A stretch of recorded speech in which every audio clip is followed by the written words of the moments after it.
স্বাগত জানাচ্ছি আরটিভির দুপুরের সংবাদে। শুনছিলেন মার্কেন্টাইল ব্যাংক সংবাদ শিরোনাম। পুরো সংবাদে আপনাদের সঙ্গে আছি আমি সাদিয়া রেজওয়ানা। আগামী 10 মার্চ 12টি জেলার 83টি উপজেলা অনুষ্ঠিত হতে যাচ্ছে প্রথম ধাপের উপজেলা নির্বাচন। আজ মধ্যরাতে শেষ হচ্ছে সব ধরনের প্রচার। হবিগঞ্জের 8টি উপজেলার শেষ মুহূর্তের প্রচার চালাচ্ছেন প্রার্থীরা। বিভিন্ন এলাকা ঘুরে দিচ্ছেন উন্নয়নের নানা প্রতিশ্রুতি। নীলফামারী শহর থেকে গ্রাম, হাট বাজার সবখানে এখন নির্বাচনী আমেজ। এখানকার 6টি উপজেলা নির্বাচন হবে আগামী 10 মার্চ। 6 উপজেলার চেয়ারম্যান পদে 19 জন, ভাইস চেয়ারম্যান পদে 28 জন ও মহিলা ভাইস চেয়ারম্যান পদে 20 জন প্রার্থী। এছাড়া অন্যান্য জেলাগুলোতেও ভোটের লড়াইয়ে নেমেছেন প্রার্থীরা। প্রথম দফায় পঞ্চগড়, কুড়িগ্রাম, নীলফামারী, লালমনিরহাট, জামালপুর, নেত্রকোনা, সুনামগঞ্জ, হবিগঞ্জ, রাজশাহী, নাটোর, সিরাজগঞ্জ ও জয়পুরহাটে নির্বাচন হবে।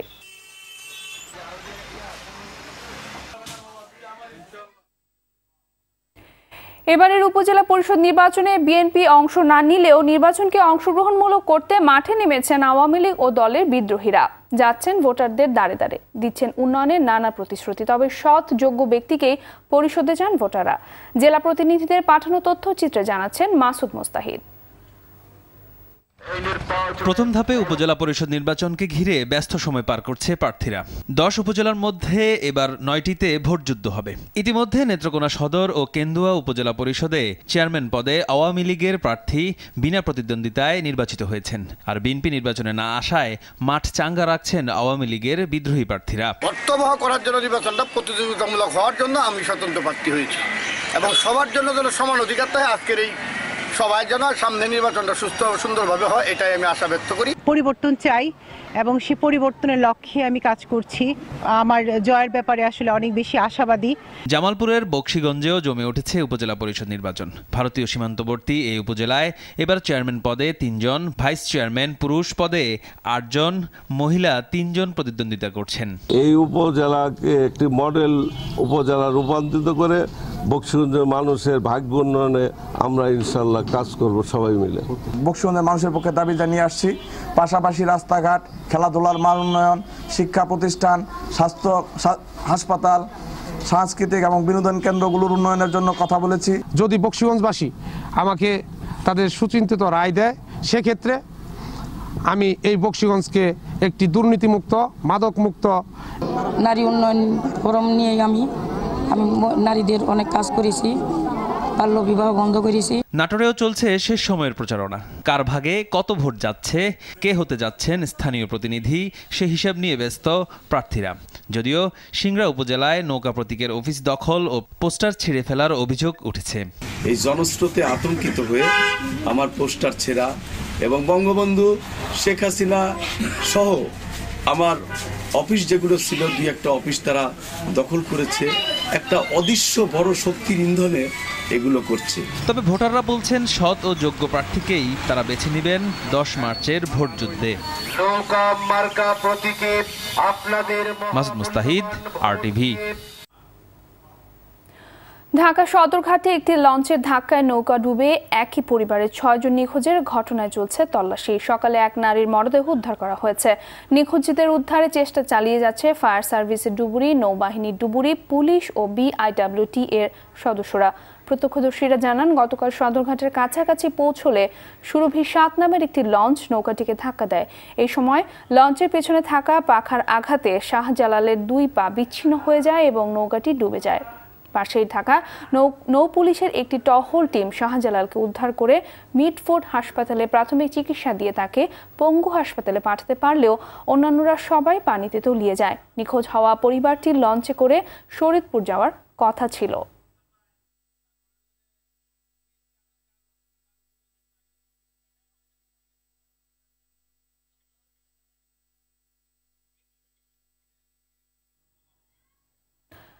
ব্যালেন্স ফর বেটার প্রতিপাদ্যে বিশ্বের অন্যান্য দেশের মতো বাংলাদেশেও আজ পালিত হচ্ছে আন্তর্জাতিক নারী দিবস। নানা চড়াই উতরাই পেরিয়ে এগিয়ে চলেছেন এদেশের নারীরা।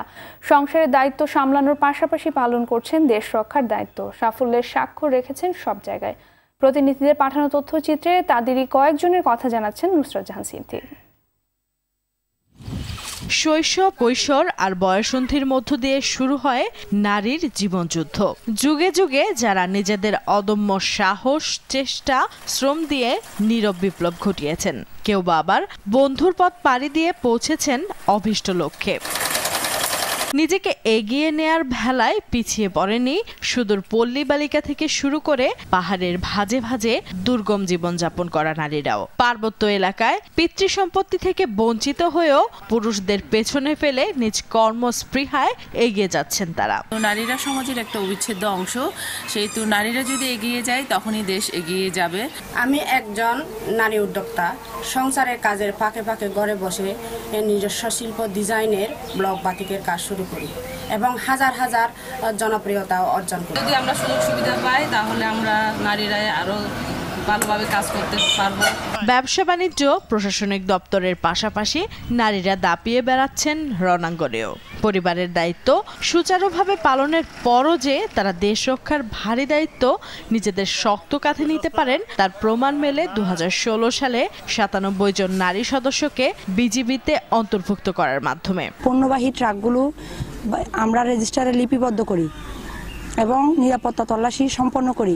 আমরা বিজিবিতে অংশগ্রহণের সুযোগ পেয়েছি, এজন্য আমরা মাননীয় প্রধানমন্ত্রীকে আন্তরিকভাবে সাধুবাদ জানাই। এত চেষ্টা, এত অবদানের পরও এখনো এদেশে নারীদের এগোতে হয় দুয়ার ভেঙে ভেঙে, তবুও থেমে নেই তাদের পথ চলা। নুসরাত জাহান সিনথি, RTV। বিভিন্ন ক্ষেত্রে অবদানের জন্য 5 মহিয়সী নারীকে সম্মাননা দিয়েছে বেগম বদরুন্নেসা আহমেদ ট্রাস্ট। সকালে আন্তর্জাতিক মাতৃভাষা ইনস্টিটিউট মিলনায়তনে এই সম্মাননা দেয়া হয়। সম্মাননা প্রাপ্তরা হলেন প্রথম নারী সংসদ উপনেতা সৈয়দা সাজেদা চৌধুরী, সাবেক স্বরাষ্ট্রমন্ত্রী অ্যাডভোকেট সাহারা খাতুন, স্পিকার শিরিন শারমিন চৌধুরী, শিক্ষামন্ত্রী দীপুমণি ও মেজর জেনারেল সুশানী গীতি। এ সময় অধ্যাপক আনিসুজ্জামান বলেন, নারীদের অগ্রযাত্রায় প্রধান বাধা হচ্ছে সুশিক্ষার অভাব ও মৌলবাদ।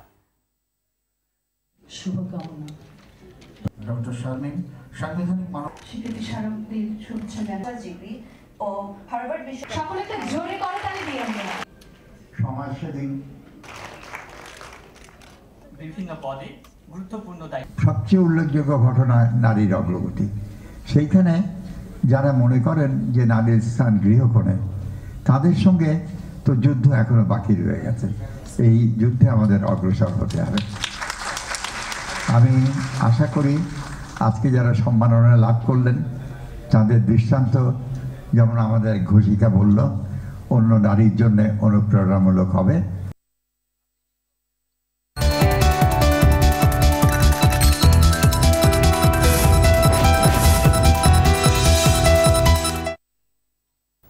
মধুমতি ব্যাংক বাণিজ্য সংবাদ। অবশেষে মুক্তি পেল বহুল আলোচিত সিনেমা যদি একদিন। বেঙ্গল মাল্টিমিডিয়া প্রযোজিত, মোহাম্মদ মোস্তফা কামাল রাজ প্রযোজিত, তাহসান খান ও শ্রাবন্তী জুটি অভিনীত সিনেমাটি সকাল 11টায় বসুন্ধরা সিটি স্টার সিনেপ্লেক্সে প্রদর্শনীর উদ্বোধন হয়। এছাড়াও সীমান্ত সম্ভারের স্টার সিনেপ্লেক্স, যমুনা ফিউচার পার্কের ব্লকবাস্টার, বলাকা মধুমিতা, চিত্রা মহল, শ্যামলী, শাহিন, খুলনার শঙ্খ, লিবার্টি, সিলেটের নন্দিতা, বরিশালের অভিরুচি, চট্টগ্রামের সিলভার স্ক্রিন, আলমাস, ময়মনসিংহের ছায়াবাণী, পাবনার রূপকথা, যশোরের মনিহার, সাভারের সেনা, মুক্তারপুরের পান্না, ড্যামরা, রানীমহল, টঙ্গী, চম্পাকুলি, নারায়ণগঞ্জের নিউ মেট্রো সিনেমা হলে একযোগে মুক্তি পেয়েছে। পারিবারিক রোমান্টিক গল্পের ছবিটি নিয়ে দর্শকদের মধ্যে বেশ আগ্রহ দেখা গেছে। কলকাতার জনপ্রিয় নায়িকার সঙ্গে তাহসানের রসায়ন দেখার জন্য সিনেমা হলগুলোতে তার ভক্তরা ছুটে যাবেন তা বলে আশা করা যাচ্ছে।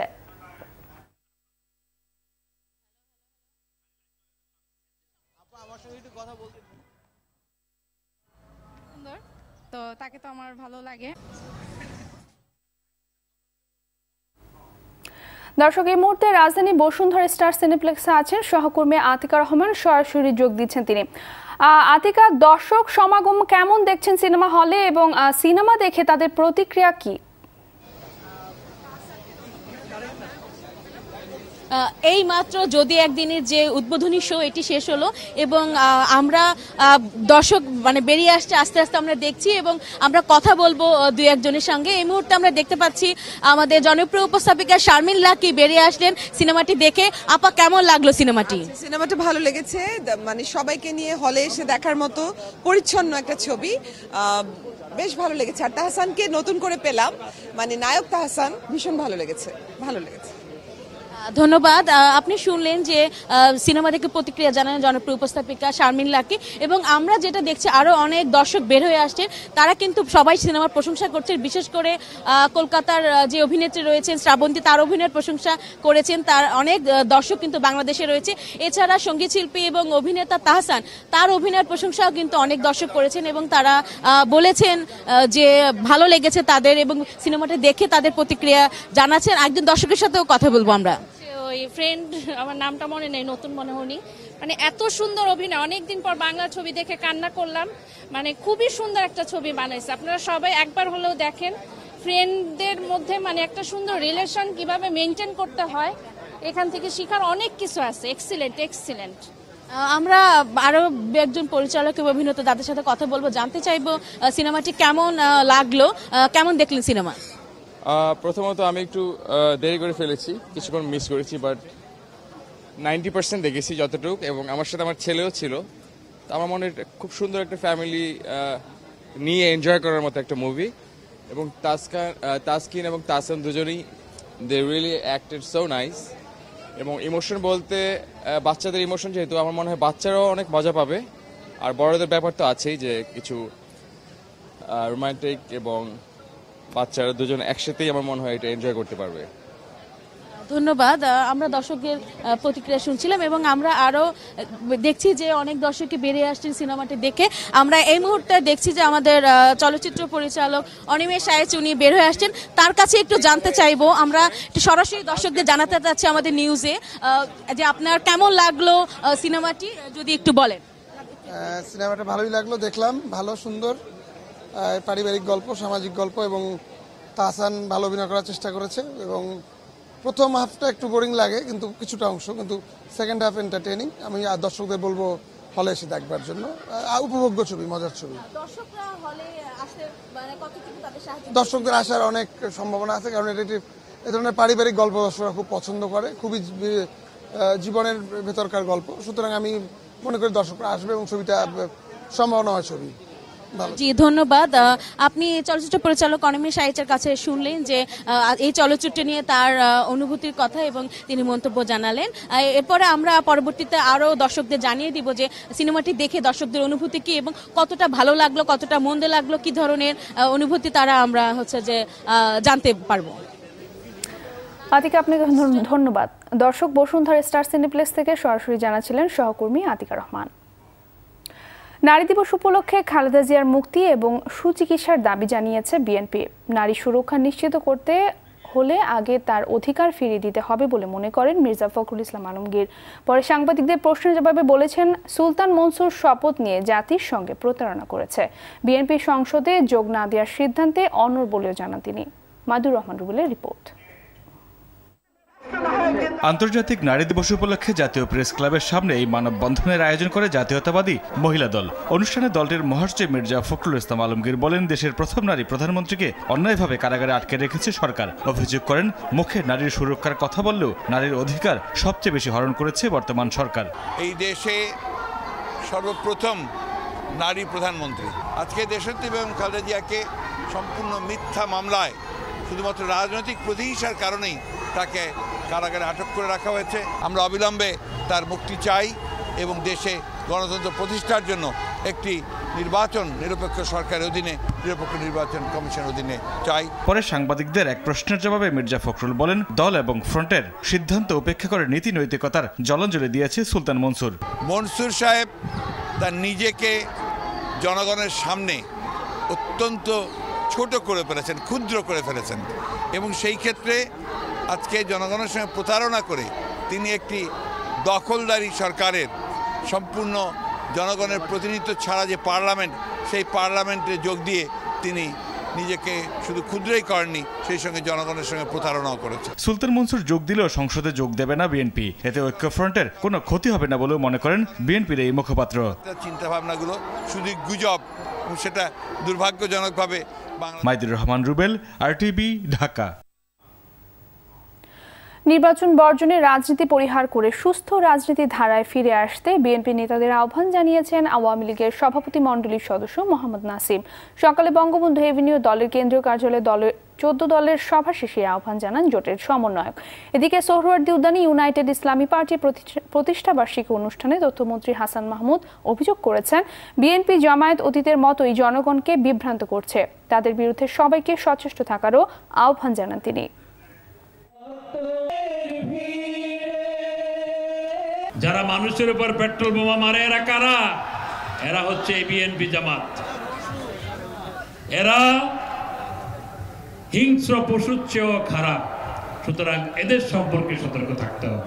শুধুমাত্র সরকারের সমালোচনা করতে যে প্রেস ব্রিফিং করে আর নাম কেউ আসতে কয়েকটি লোক দেখানোর আন্দোলন করে আপনার নেত্রীকে মুক্ত করতে পারবেন না, জনগণের কথা আপনারা বলতে পারবেন না। সেজন্য আমরা বলবো নির্বাচন বর্জনের পথ পরিহার করুন, নির্বাচনকে ভণ্ডুল করার পথ পরিহার করুন, জনগণকে গণতন্ত্রে ফিরিয়ে আনার ব্যাপারে বাধা সৃষ্টি করবেন না দয়া করে। আন্তর্জাতিক সব মান ঠিক রেখে দেশের মেট্রো রেলের কাস্টিং ইয়ার্ডে তৈরি হচ্ছে প্রকল্পটিতে ব্যবহার করা স্প্যান। রাত দিন 24 ঘন্টা 3 শিফটে চলছে কাজ। ব্যস্ত সময় পার করছেন দেশি বিদেশি প্রকৌশলী শ্রমিকরা। মেট্রো রেল নিয়ে জুলহাস কবিরের ধারাবাহিক রিপোর্টের 3য় পর্ব ছবি তুলেছেন Nazmul Hossain Simon. Metro rail আসছে, চলছে মহাকর্মযজ্ঞ। ঢাকাবাসীর স্বপ্নের মেট্রো রেল এখন দৃশ্যমান উত্তরার দিয়াবাড়ি থেকে মিরপুর হয়ে আগারগাঁও পর্যন্ত। ডিসেম্বরে নগরবাসীকে মেট্রো রেলে উঠানোর লক্ষ্য নিয়ে প্রকল্পের প্রথম পর্বে প্রায় 12 কিলোমিটার অংশের কাজ দ্রুত গতিতে চলছে। এজন্য রাত দিন চলছে প্রকল্পের 3 ও 4 নম্বর প্যাকেজের কাজ। বছিলায় মেট্রো রেলের কাস্টিং ইয়ার্ড এখন যেন নির্ঘুম ব্যস্ত কর্মযজ্ঞস্থল। বড় বড় যন্ত্রপাতি, বিশাল স্প্যানের স্তূপ আর হাজার হাজার শ্রমিক প্রকৌশলীর ব্যস্ততা জানান দিচ্ছে মেট্রো রেলের কাজ চলছে। 11টি সেগমেন্ট দিয়ে এক একটি স্প্যান আমরা তৈরি করছি। যত ধরনের সেগমেন্ট কাস্টিং করছি সব এখানে পূর্ণ মান নিয়ন্ত্রণ করে আমরা এখান থেকে কংক্রিটগুলো পাঠাচ্ছি। প্রতিদিন যে পরিমাণ সেগমেন্ট তৈরি করবার কথা আমরা কখনো কখনো তার চেয়ে বেশিও করছি। দিয়াবাড়ির মূল পয়েন্টে নির্মাণ করা হচ্ছে মেট্রো রেলের ডিপো। এরই মধ্যে বেশিরভাগ কাজ শেষ হয়েছে। এখন পিলারের উপর বসছে স্প্যান। স্টেশন নির্মাণে স্টেশনে ইতিমধ্যে পাইলিং সমাপ্ত হয়েছে, তার উপর যে পাইল ক্যাপ এবং পিয়ার নির্মাণের কাজ চলছে। জাপান থেকে ট্রেন আসবে, সেই ট্রেনগুলি প্রথমে কোচ আনলোডিং এরিয়া আনলোড করার পর ওয়ার্কশপ এরিয়া সেগুলিকে অ্যাসেম্বল করা হবে, দেন এগুলিকে টেস্ট রানিং করা হবে। টেস্ট রানিং করার জন্য যে ব্যাড তৈরি করা সেটার কাজ ইতিমধ্যে সমাপ্ত হয়েছে। যানজট নিরসনে সরকারের এ পর্যন্ত নেওয়া সবচেয়ে কার্যকর প্রকল্পটির উপাদানগুলো কেবল দেশেই তৈরি হচ্ছে না, দেশের বাইরেও পুরোদমে চলছে কোচ বানানো সহ অন্যান্য কাজ। প্রি শিপমেন্ট ইন্সপেকশনের জন্য প্রতি মাসে 2টা থেকে 3টা টিম করে বিদেশে যাবে। যেইভাবে ডিজাইন তৈরি করা হয়েছে, যেভাবে স্পেসিফিকেশন তৈরি করা হয়েছে, যেই কোয়ালিটি আমরা চেয়েছি, এগুলি যদি সামঞ্জস্যপূর্ণ হয় তাহলে এটা শিপমেন্ট শুরু হয়ে যাবে। যাত্রা শুরুর আগে মেট্রো রেলের সঙ্গে যাত্রীদের পরিচয় করিয়ে দেওয়ার ব্যবস্থাও নেওয়া হয়েছে প্রকল্পের আওতায়। যানজটে নাকাল নগরবাসীকে স্বস্তি দিতে এই মেট্রো রেল প্রকল্পটি সবচেয়ে বড় ভূমিকা পালন করবে। আর এটি যদি নির্ধারিত সময়ের মধ্যে শেষ করা যায় তাহলে এই মেট্রো রেল প্রকল্পটি শেষ করে আরও যে প্রকল্পগুলো হাতে নেওয়া হয়েছে সেগুলোর কাজ শুরু করার দাবি জানিয়েছেন নগরবাসী। তাহলে এই রাজধানী শহর হয়ে উঠবে একদিন মানবিক শহর। জুলহাস কবির, RTV, মেট্রো রেল প্রকল্প এলাকা, দিয়াবাড়ি, ঢাকা। আমাদের সংগ্রাম চলবে চলবে, জনতার সংগ্রাম চলবে, জনতার সংগ্রাম চলবে। অগ্নিঝরা মার্চের খবর। ৭১-এর ৮ মার্চ সকালে বঙ্গবন্ধুর ভাষণ প্রচারের মধ্য দিয়ে শুরু হয় ঢাকা বেতারের কার্যক্রম। পূর্ব পাকিস্তানের সব জাতীয় দৈনিকে প্রথম পাতা জুড়ে ছিল বঙ্গবন্ধুর ৭ মার্চের ভাষণের খবর। এদিন এক বিদেশি টেলিভিশনে দেওয়া সাক্ষাৎকারে বঙ্গবন্ধু শেখ মুজিবুর রহমান বলেন, পাক জান্তাদের কোনো ষড়যন্ত্র মেনে নেওয়া হবে না। অন্যদিকে রাওয়ালপিন্ডিতে ৮ ঊর্ধ্বতন সামরিক কর্মকর্তার সঙ্গে রুদ্ধদ্বার বৈঠক করেন জুলফিকার আলী ভুট্টো। ঢাকাসহ দেশের ৫৮টি জায়গায় মুজিবের অনুসারীরা অস্ত্র প্রশিক্ষণ নিচ্ছে, পাক গোয়েন্দারা রাওয়ালপিন্ডিতে এমন বার্তা পাঠায়। ৭১-এর এদিন থেকে বঙ্গবন্ধুর নির্দেশে কর্মবিরতির ঘোষণা দেয় সরকারি, আধা সরকারি ও স্বায়ত্তশাসিত প্রতিষ্ঠানের কর্মচারীরা। ৮ মার্চ বেতার ও টেলিভিশনে পাকিস্তানের জাতীয় সঙ্গীত প্রচার বন্ধ করে দেওয়া হয়। বাগেরহাটে সড়ক দুর্ঘটনায় নিহত হয়েছে 2 জন, এই ঘটনায় আহত 8 জন। ভোরে খুলনা বাগেরহাট মহাসড়কের খানজাহান আলী মাজারের কাছে দুর্ঘটনা ঘটে। প্রত্যক্ষদর্শীরা জানায় পিকনিকের একটি বাসের সঙ্গে একটি ট্রাকের মুখোমুখি সংঘর্ষে দুর্ঘটনা ঘটে। আহতদের স্থানীয় হাসপাতালে ভর্তি করা হয়েছে। এদিকে পটুয়াখালীতে সড়ক দুর্ঘটনায় এক শিশু নিহত হয়েছে। মহাসড়কের শিয়ালি এলাকায় একটি নৈশ কোচ নিয়ন্ত্রণ হারিয়ে চাপা দিলে এই দুর্ঘটনা ঘটে। অন্যদিকে চুয়াডাঙ্গায় ট্রাকের ধাক্কায় এক দিনমজুর নিহত হয়েছে। দুপুরের সংবাদ শেষ করার আগে মার্কেন্টাইল ব্যাংক শিরোনামগুলো জানিয়ে দিব আরও একবার।